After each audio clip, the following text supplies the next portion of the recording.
இன்னைக்கு நமக்கு மளிகை பொருள் உதவி புரிந்து வந்திருக்கிறது ரேவதி குமரேசன், சரண்யா சேகர். இன்னைக்கு என்ன நாளுன்னு கேட்டிங்கன்னா அட்சய திருதின்னு சொல்லுவாங்க.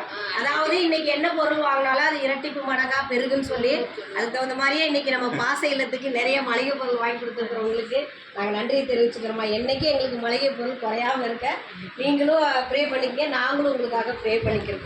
ஓகேங்களா. ரேவதி குமரேசன், சரண்யா சேகர் குடும்பத்தாருக்கு நமது பாச மார்க்கெட்டளை பாசமுதிர்லம் சார்பாக நன்றிகளையும் வாழ்த்துக்களையும் தெரிவிச்சுக்குவோம். அவங்க குடும்பம், தொழில், வாழ்க்கையில் அனைத்துலானும் பெற்று வாழ நமது பாச மார்க்கெட்டளை சார்பாக இறைவன் கிட்ட ஒரு பிரார்த்தனை வச்சுக்கலாம்.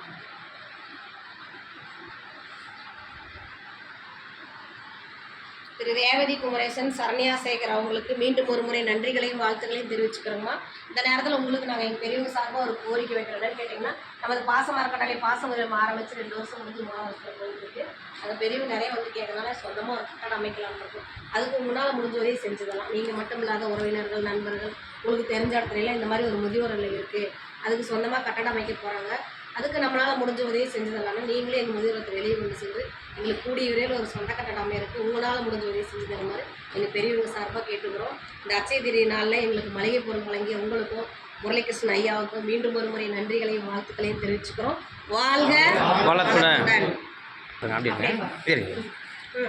பிடிச்ச மாதிரி